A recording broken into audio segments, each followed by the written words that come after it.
You know that sound, the slow, deliberate crunch of leather sandals on stone. The overseer. He's coming to prepare you for another day of what they call service, though you've long since learned the word means something else entirely. Your hands shake as you reach for the thin tunic crumpled in the corner. You're 15, but you stopped counting birthdays after your first year here. Time moves differently when your body belongs to someone else. Days blur into seasons without markers of your own, only the rhythms of commands, punishments, and the heavy scrape of iron on stone. The door groans open, metal hinges crying against stone. Harsh sunlight spears into the darkness, a burning blade in your eyes. You squint and raise a trembling hand to shield yourself, but the figure in the doorway is impossible to block out. The overseer fills the frame, a mountain of muscle wrapped in scars. His face is a map of cruelty, each line carved by years of breaking young spirits.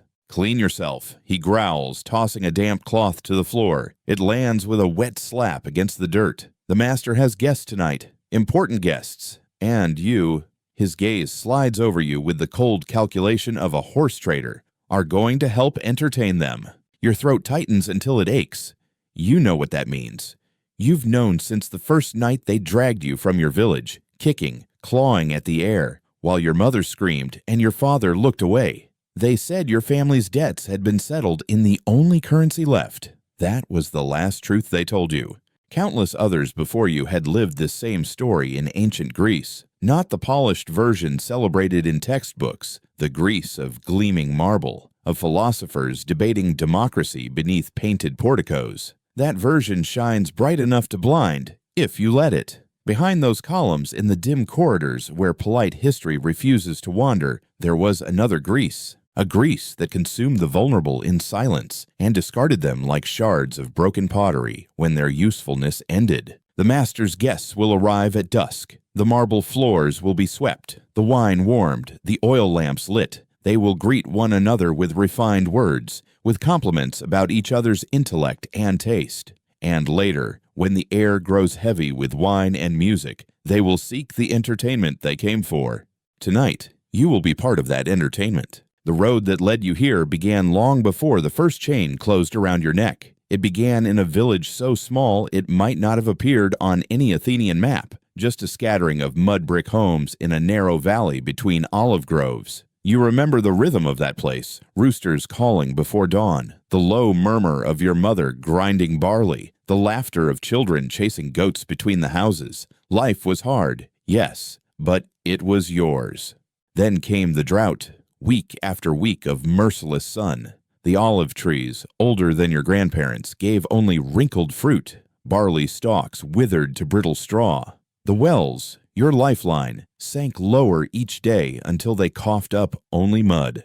In a land where one bad harvest could push a family to the brink, two bad harvests meant disaster. Families began to sell what little they had. First, the animals, the goats and sheep whose milk and wool were the village's wealth. Then heirlooms, bronze bracelets, copper bowls, the silver wedding pins worn by brides. When those were gone, the air in the village changed. Parents began looking at their children differently, not with less love, but with a love twisted by the mathematics of survival. One morning, the merchants came, not farmers or neighbors, but strangers with horses and mules, their carts piled high with food and water. Coiled chains gleamed like metal serpents in the sun. They spoke with the smooth certainty of men who knew they held the upper hand. 20 years of service for enough silver to keep a family alive through the winter. Service, they called it, as if you'd be a hired hand, as if there would be a return. You didn't understand the numbers. You understood only that your father wouldn't meet your eyes. You noticed your mother's hands shaking as she adjusted your tunic before the merchant inspected you, lifting your chin to check your teeth, pressing your arms to feel the muscle. You heard words tossed around like they were about an animal, promising good breeding, suitable for household work.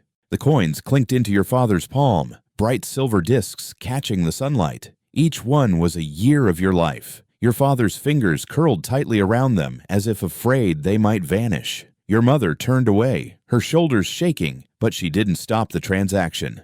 They told you it was an opportunity. You'd learn valuable skills. You'd be treated well. You'd return a man, wealthy enough to buy land, maybe even take a wife. Their voices dripped with the sweetness of honey, but underneath was the bitterness of a truth they wouldn't say.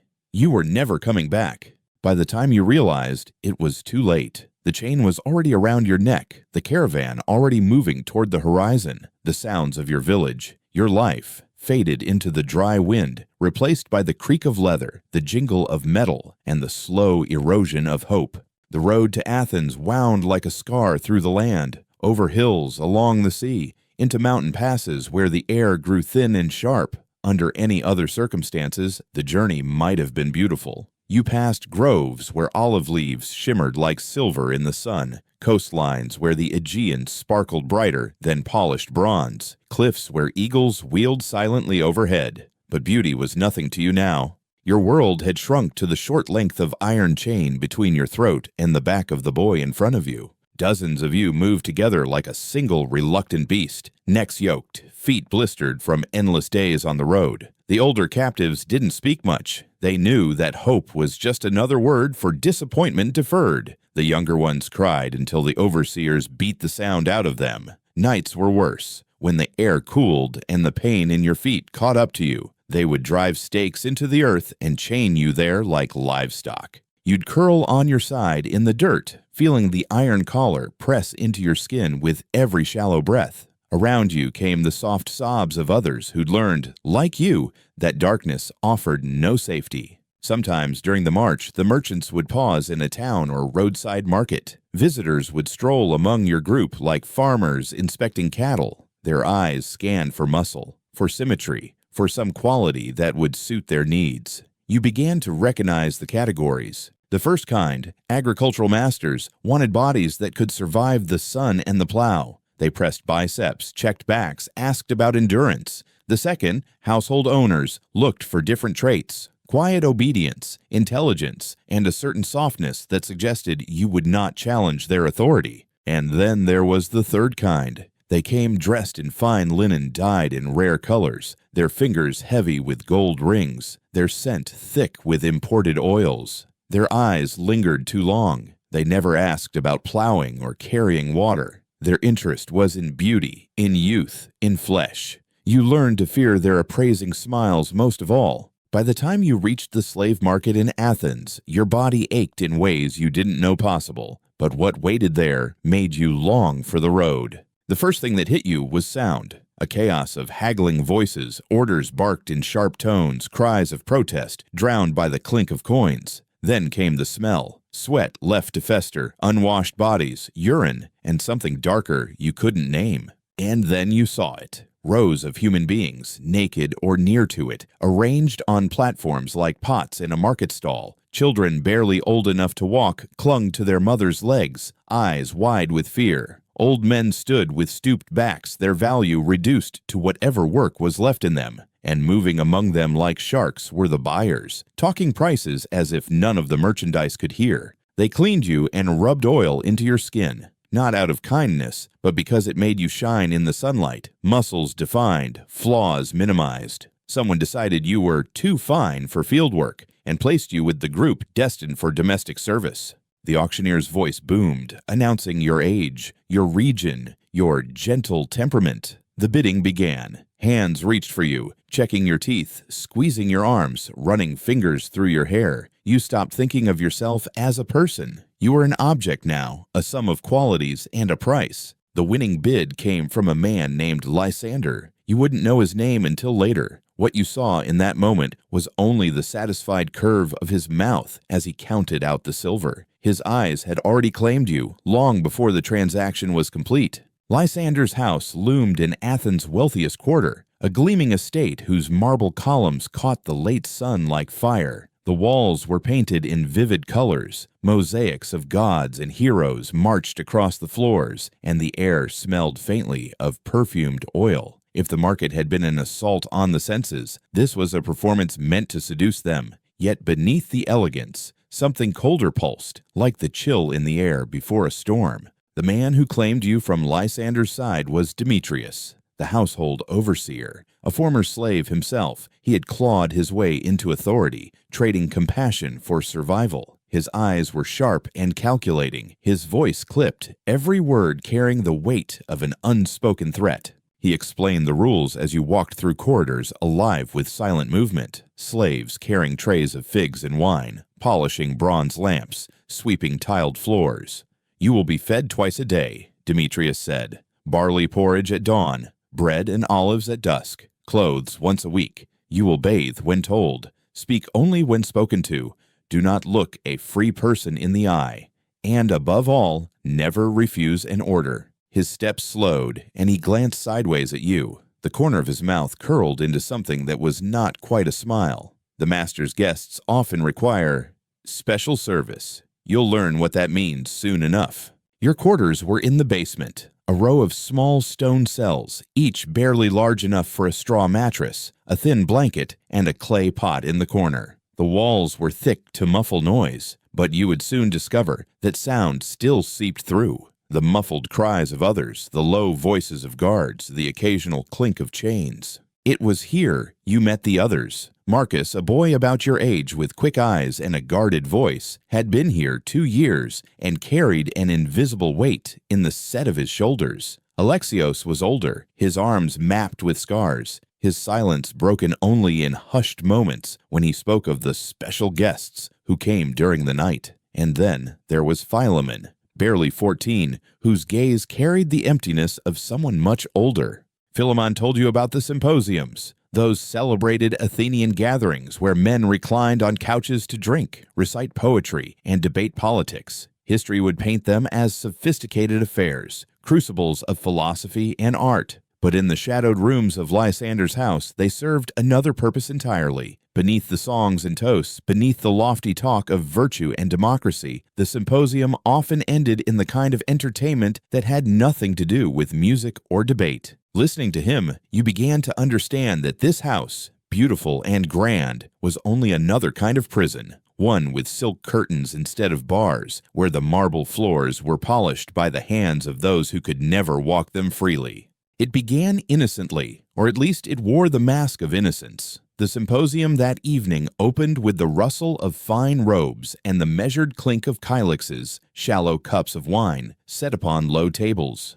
You stood along the wall with the other household slaves, instructed to move only when called. The room was warm with lamplight, walls painted with scenes of heroic battles and lovers beneath laurel trees. It might almost have been beautiful, if not for the undercurrent you had already learned to sense, the hum of expectation. The guests reclined on couches in a wide circle, voices weaving between philosophy and politics. They debated the virtues of democracy, quoted lines from Homer, and laughed at clever turns of phrase. From the shadows, you served wine, replaced platters, refilled bowls of olives. You told yourself it might end this way, that perhaps tonight the talk and drink would be enough. But the shift came slowly, like the turn of a tide. Wine loosened their tongues, their laughter grew sharper, their stories coarser. The intellectual edge dulled into boasting contests and bawdy jokes, and then, inevitably, their eyes began to wander. A voice summoned you to the couch of an older man, his hair white, his robe trimmed in costly purple. "Sit," he said, patting the cushion beside him.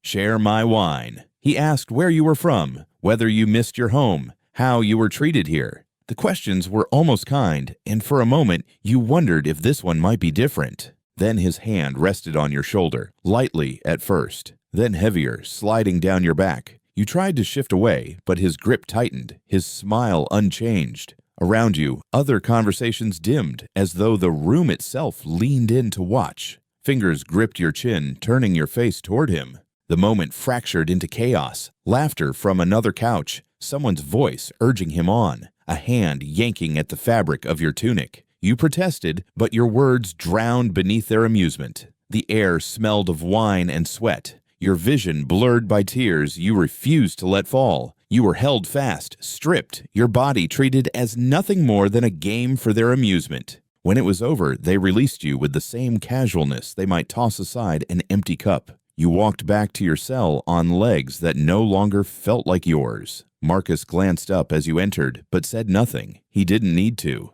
The silence between you was heavy with understanding.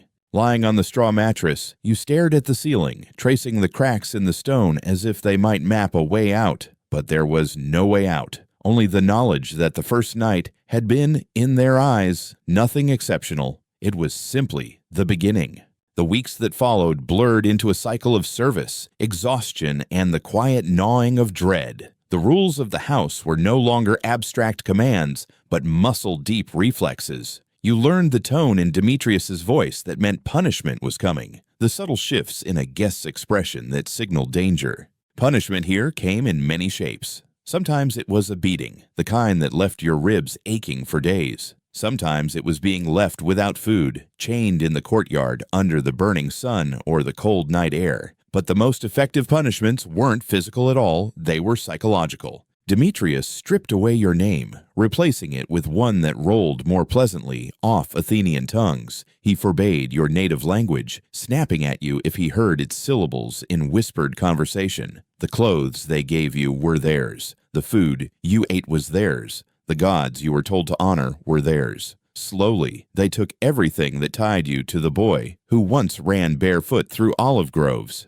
The guests who came to Lysander's house represented the shining tip of Athenian society. Politicians whose speeches about justice drew crowds to the agora. Merchants praised for funding public works. Philosophers celebrated for their wisdom.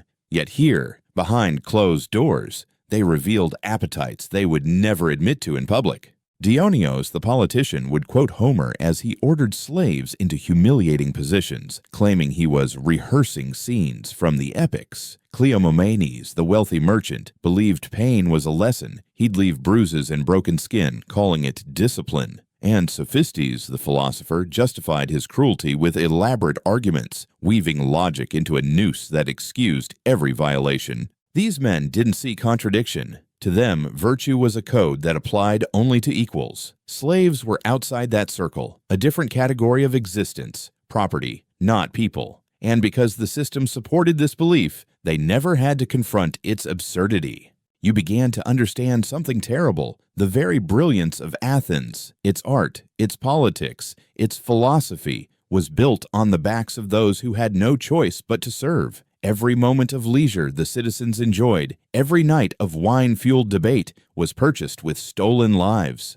And in that understanding came a quiet shift inside you. You learned how to bend without breaking, how to hide your real thoughts behind a blank face. You let them believe you were tamed, even as you held small fragments of yourself deep inside, hidden where no overseer could reach. Time in the house didn't pass in seasons, but in the slow erosion of the self. You stopped counting days, measuring instead by the arrivals and disappearances of other slaves. New faces came with the same wide-eyed fear you once carried. Older ones vanished, sold, broken, or simply gone without explanation. At some point, you realized that resistance had drained from your body like water through cracked clay. You no longer hesitated when ordered. You anticipated needs before they were spoken. You moved silently, efficiently, without meeting anyone's eyes. The overseers noticed, and rewards followed. Better clothes, an extra fig in your portion, a blanket not full of holes.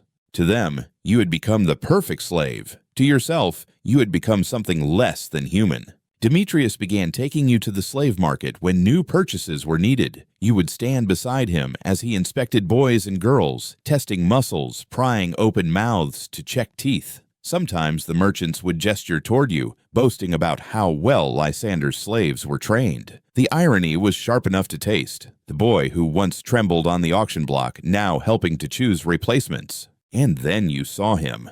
He couldn't have been more than 13, small for his age but wiry with the strength of farm work. Dark hair, quick eyes, a face still round with youth. He might have been your reflection from years ago. The way his gaze searched the crowd, looking for a scrap of kindness, struck you like a blade between the ribs. For a moment, the numbness cracked, and you felt something raw and dangerous stir inside. Demetrius noticed your stillness.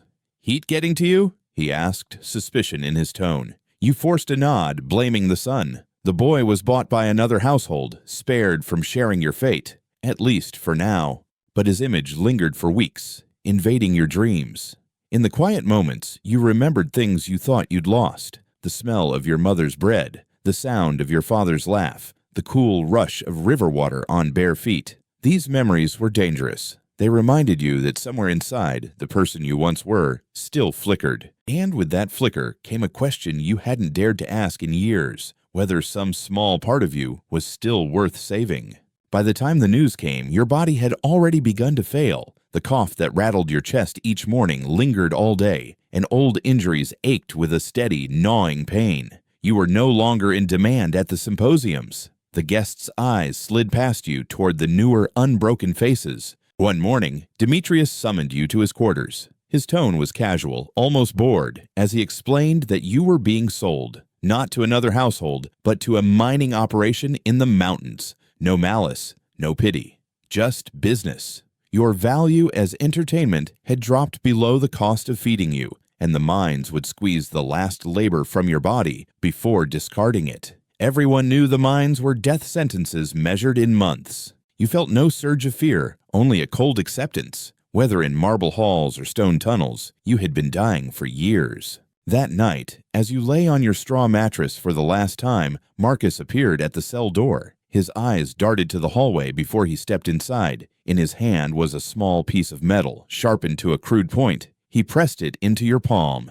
"Options," he whispered, before retreating. It was a tool that could open a lock or end a life. You lay awake, turning it over in your fingers. You could try to escape, though the odds of success were nearly non-existent. You could take revenge on one of your captors, feeling their surprise and fear in your final moments. Or you could turn the weapon inward, choosing your own ending before the mines stripped you to nothing. All three choices carried a certain seduction. Escape promised the illusion of freedom. Revenge promised justice, however fleeting. Suicide promised control in a life defined by others' will. But as dawn approached, you made a fourth choice. You slid the shard into a crack in the wall, hidden where another slave might find it. Your story might be ending, but someone else's could still change. It was a small defiance, passing on the gift of choice in a place designed to erase it. When they chained you for transport that morning, you did not look back at the cell. You knew the shard was still there, waiting.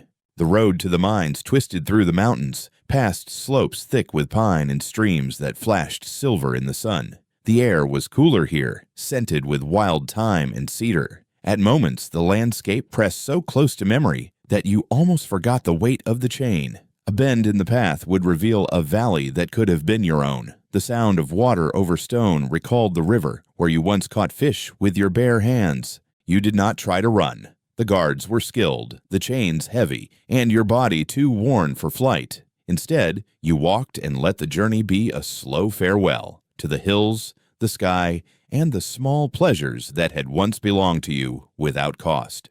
The mining camp was worse than the stories. The tunnels were narrow, choked with dust that clawed at your lungs. The ceilings sagged in places, groaning with the weight of stone above. Lantern light flickered over faces gray with exhaustion, eyes dulled to the same color as the rock. The air tasted of metal and despair. And yet, even here, something human persisted. The slaves formed a quiet society, passing food when possible, sharing what strength they had, and speaking in whispers during brief pauses in the work. They traded stories like smuggled treasures, names of villages long gone, descriptions of harvest festivals, lullabies from distant shores. These fragments became a kind of shield, proof that they had been more than the numbers scratched into a foreman's ledger. You told your story too, not the whole of it, but enough for them to know you had lived through the marble house in Athens, through years of silence and service. You spoke of Marcus and the hidden shard, of the boy at the market who had reminded you of yourself. Your voice was rough, but it carried, and in their eyes you saw the flicker of recognition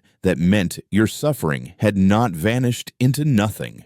When the end came, it came without ceremony. Your lungs, battered by dust, finally refused to draw another full breath. Your body sagged to the tunnel floor, and the rhythm of hammers and picks went on around you. Those who noticed laid you gently aside and promised to speak your name again, to fold it into the chain of memory that bound them together. And perhaps they did, because stories like yours do not stay buried in rock or rot with the body. They move forward, carried in whispers, reshaped with each telling. They remind anyone who listens that behind every marble column and gilded hall lies a shadow, And in that shadow are the countless lives spent to build the beauty others admire. The Athens that history praises was built not only by its philosophers, soldiers, and artists, but by the hands of those whose names were never carved into stone. That truth is older than the city itself, and it has not vanished with the centuries. Modern walls still hide familiar cruelties.